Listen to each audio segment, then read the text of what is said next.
It was a week before my 10th birthday. Melissa Caserta is talking about April 3rd, 1974.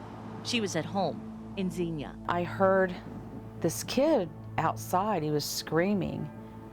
And I looked out the window and he was running down the street and he was pointing the other way and he was yelling, "Tornado, tornado." So I went to my parents' bedroom and looked out the window and there it was. And it was huge.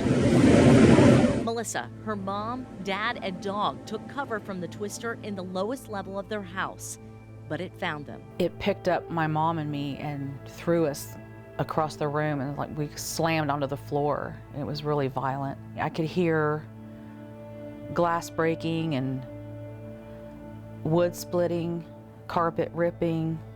I could hear the roots from the tree outside being ripped out of the ground. I could hear people screaming. And I landed in the doorway, and then my mom landed on me, and she was holding onto the door frame.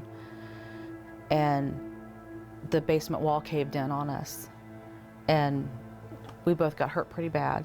They carried us out the basement windows on doors. They used doors as like stretchers. At the same time, Melissa Caserta and her family were riding out hell in their house. From WHIO's Instant Weather Radar Station. As soon as we heard Gil Whitney say, he was in the studio, and he said, "If you live in Xenia, take cover immediately." This storm is severe, a massive storm. Now retired Xenia Fire Lieutenant Daryl Doyle was hiding in a closet with his family. They had her, me, Doug, and a 100-pound Irish setter. The tornado missed the Doyle's house. Well, I give her a hug and a kiss, and away I went. And Daryl left for work.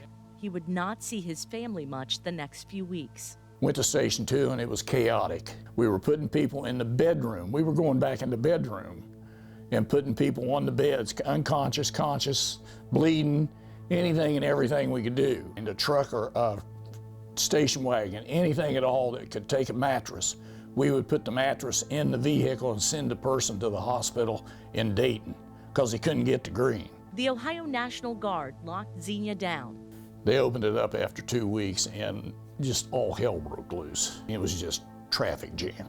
You couldn't go down Main Street. You couldn't go down 2nd. You couldn't go down any street that it wasn't traffic jam. People coming to see, sightseers. It was unreal.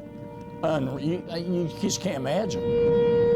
50 years later, Daryl thinks emergency equipment and response plans across the country are better because of the 1974 Xenia tornado. We learned. The hard way, but we learned. But many survivors, like Melissa Caserta, When the wind blows, I'm not good. I'm not good at all. are still dealing with the trauma of that April day. I was a victim, and I became a survivor.